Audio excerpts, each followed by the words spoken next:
మనం చెప్పుకోబోయే ముఖ్యమైన క్యారెక్టర్ మెసలినా. ఈ క్యారెక్టర్ని బేస్ చేసుకుని 2-3 వెబ్ సిరీస్ కూడా వచ్చాయి. ఈ క్యారెక్టర్ స్టోరీ ఏంటో తెలుసుకుందాం. క్రీస్తు శకం 30 రోమ్ కుటుంబంలో జన్మించిన most beautiful, very very attractive women Messalina గురించి ఒక్క మాటలో చెప్పాలంటే బ్యూటీ విత్ డేంజరస్ మైండ్. తనకున్న అందాన్ని మ్యాగ్నెటిక్ పవర్తో పోల్చవచ్చు. ఒక్కసారి తన కళ్ళల్లోకి సూటిగా చూశారు అంటే అయస్కాంతం లాగినట్టు మగవారి హృదయాలను లాగేస్తుంది. ఎంతటి మగవాడైనా సరే ఆమె అందానికి దాసోహం అవ్వాల్సిందే. ఆడవాళ్ళైతే మెసలినా అందాన్ని చూసి ఈర్ష్యపడుతూ ఉంటారు. మెసలినా తన 15వ ఏట రోమ్కి కాబోయే కొత్త చక్రవర్తి క్లోడియాస్ని మ్యారేజ్ చేసుకుంటుంది. అప్పటికి ఆయన వయస్సు 45 సంవత్సరాల పైనే. వీరిద్దరి మధ్య దాదాపు 30 సంవత్సరాల వ్యత్యాసం ఉంటుంది. క్లోడియాస్ రోమ్ చక్రవర్తి కాగానే తన భార్య కూడా చాలా పవర్స్ చేతికొస్తాయి. ఆ పవర్కు తన బ్యూటీ తోడవడంతో మెసలినాకు అడ్డు అనేది లేకుండా పోతుంది. క్లోడియాను డామినేట్ చేస్తూ ఆ అధికారం మొత్తం తన దగ్గరే ఉండాలని చూసుకుంటుంది. తన స్వార్థం కోసం మెసలినా ప్రజా వ్యతిరేక నిర్ణయాలు చాలానే తీసుకుంటుంది. ప్రజలు మాత్రం మెసలినా అందం గురించి మాట్లాడుకుంటారు, తీసుకునే నిర్ణయాల గురించి కాదు. అయితే కొంతమంది మినిస్టర్స్, అధికారులు మాత్రం ఆమె తీసుకున్న నిర్ణయాలపై, అధికారాన్ని అడ్డుపెట్టుకుని చేస్తున్న అక్రమాలపై వ్యతిరేకతను చూపిస్తారు. అలాంటి వారిని అణచివేసేందుకు ఆమె చాలా కుట్రలు, కుతంత్రాలు చేస్తుంది. తనకు అడ్డుగా ఉన్న వారిలో కొంతమందిని ఎవ్వరికీ అనుమానం రాకుండా చంపేస్తుంది. మిగతా వారిపై రాజద్రోహం నేరం మోపి కారాగారానికి పంపడం లేదా రాజ్య బహిష్కరణ చేయడం చేస్తుంది. మెసలినా ఎన్ని చేసినా తన లైఫ్లో హైలైట్ అయిన విషయాలు మాత్రం రెండు. ఒకటి తన అందం గురించి అయితే మరొకటి తన నిమోపోనియాక్ బిహేవియర్ గురించి. సెక్సువల్ డిజైన్స్ ఎక్కువగా ఉండి వాటిని అణుచుకోలేని ఆడవాళ్ళని నిమోపోనియాక్ ఉమెన్స్ అంటారు.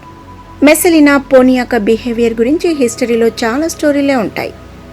మెసలినాలో రగిలే కోరికలు ఒక్క మొగాడితో తీరేవి కావు.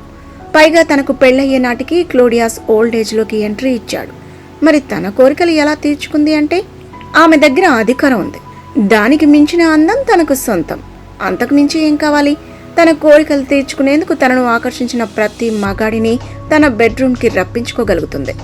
శానిటర్స్, మినిస్టర్, ఎంప్లాయీస్, గ్లాడియేటర్, సోల్జర్స్, వారు వీరు అని తేడా లేదు. తన కళ్ళు పడిన ప్రతి ఒక్కరిని తన అందానికి బానిసలను చేస్తోంది. ఒక్కసారి తన మత్తులో పడిన వారిని బయటకు రానివ్వదు.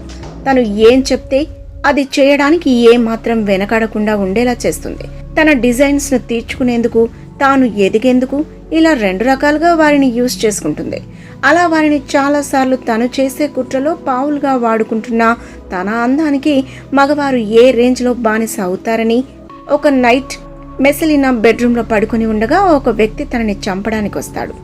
తనను చంపడానికి శత్రువులు ఏసెసిన్ను పంపిస్తారు. అయితే చంపడానికి వచ్చినవాడు కాస్త నిద్రలో ఉన్నా ఆమె అందాన్ని చూస్తూ వచ్చిన విషయాన్ని మర్చిపోయి చేతిలో కత్తి పట్టుకుని అలానే నిలబడిపోతాడు.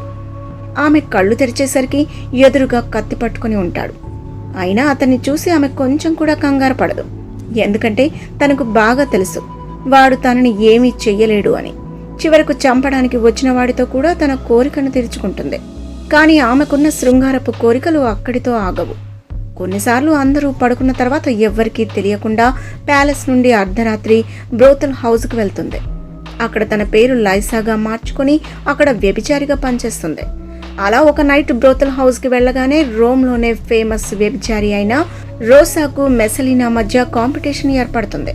ఆ కాంపిటీషన్ ప్రకారం ఆ నైట్ ఎవరు ఎక్కువ మంది మగాళ్లను ఆకర్షించి వారితో ఇంటిమేట్ అవుతారో వారే గెలిచినట్లు. వారిద్దరి మధ్య కాంపిటీషన్ స్టార్ట్ అవుతుంది. అయితే ఈ పందెంలో రోసా మెసలినా ముందు చిత్తుగా ఓడిపోతుంది. కనీసం మెసలినా స్కోర్ చేసిన నెంబర్ దరిదాపులకు కూడా రాలేదు. మెసలినా ఒక్క నైట్లో ఏకంగా 25 మందితో ఇంటిమేట్ అవుతుంది. ఆవిడ శక్తి అంత బలంగా ఉంటుంది. అక్కడ ఉన్నవారైతే ఇదంతా చూసి ఆశ్చర్యపోతారు. మరి ఆమె ఎన్ని చేస్తుంటే తన భర్తకు ఏమీ తెలియదా అంటే కొన్ని తెలియదు, కొన్ని తెలిసినా ఏం చేయలేక మౌనంగా ఉండిపోతాడు.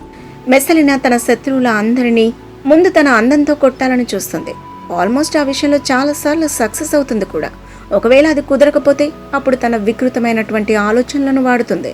అలా రోమ్ రాణిగా మెసలినా ప్రయాణం 15 సంవత్సరాల పాటు తన ఇష్టారాజ్యంగా సాగుతోంది. ఈ టైం పీరియడ్లో మెసలినా ఏకంగా 150 మందికి పైగా లవర్స్ని మెయింటైన్ చేస్తుంది. అందులో కొంతమందిని అవసరం తీరాక అడ్డుగా ఉంటారు అనుకున్న వారిని తానే చంపేస్తుంది. అయితే ఇన్ని కుట్రలు చేసి ఎంత ఎత్తుకు ఎదిగినా అవి తన మెడకు చుట్టుకొని తనను పాతాళానికి తొక్కేస్తాయి. ఆ టైం ఆమెకు యవ్వనంలో ఉండగానే వస్తుంది. తన భర్త పని మీద కొన్ని రోజులు రోమ్ నుండి వేరే ప్లేస్కి వెళ్లాల్సి వస్తుంది. ఆ టైంలో ఆమె తన భర్తను చక్రవర్తిగా దింపేసి పూర్తి అధికారాన్ని తన చేతుల్లోకి తీసుకోవాలని అనుకుంటుంది.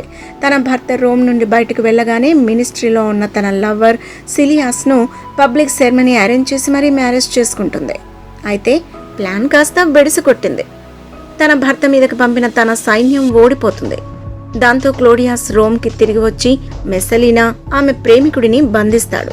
అప్పటికే ఆమెకు వ్యతిరేకంగా ఉన్న చాలా మంది హై ఆఫీసర్స్, మినిస్టర్స్ ఆమె చేసిన తప్పుకు మరణశిక్ష విధించాలని నిర్ణయానికి వస్తారు. అలా ఫైనల్లీ మెస్సలీనా తన 31వ ఏట చంపబడుతుంది. ఇది బ్యూటిఫుల్ మెస్సలీనా కథ.